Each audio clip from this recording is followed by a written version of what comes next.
এই ইন্ডাস্ট্রিতে আসার সময় ফ্যামিলি থেকে কতটা সাপোর্ট পেয়েছিলে? প্রচুর, মানে ফ্যামিলিতে যদি বলো 1000%, তাহলে আমি আমার ফ্যামিলি থেকে 1000%ই সাপোর্ট পেয়েছি।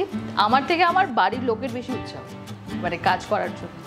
বিসি শিডিউলের সাথে ডায়েট কন্ট্রোল তোমার লাইনে কতটা ম্যান্ডেটরি? প্রচুর প্রচুর প্রচুর ম্যান্ডেটারি। ডায়েট প্লাস নিজেকে মেনটেন রাখা প্রচুর ম্যান্ডেটারি, আমার ক্ষেত্রে তো প্রচণ্ড বেশি। যারা এই প্রফেশনে আসতে চলেছে বা যাদের এই প্রফেশনে আসার ইচ্ছা আছে as a model or actor or acting, তো তাদের ক্ষেত্রে ইনস্টাগ্রাম প্রোফাইলটা কতটা ম্যান্ডেটরি?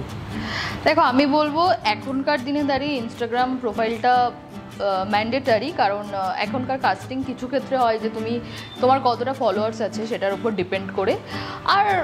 আর সেরকম ক্ষেত্রে আমার মনে হয় না কিছু ম্যান্ডেটারি বলে। তুমি যদি ভালো কাজ করো, একদিন না একদিন ঠিকই তোমাকে কেউ না কেউ ডাকবে, আর কারোর না কারোর চোখে তুমি পড়বেই।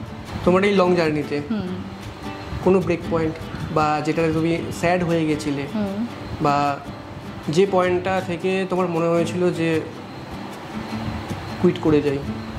হ্যাঁ, আমার লাইফে 2023-এর নভেম্বর মাস, কারণ ওই দিন 2023-এর নভেম্বরে আমার বাবা মারা যান।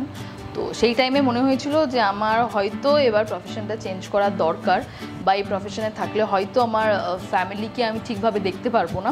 তো ওইটা ছিল আমার লাইফের তখনকার জন্য, একদিনের জন্য মনে হয়েছিল যে আমি কুইট করে ফেলি, বাট আমার ফ্যামিলি আমাকে কখনো কুইট করতে দেয়নি।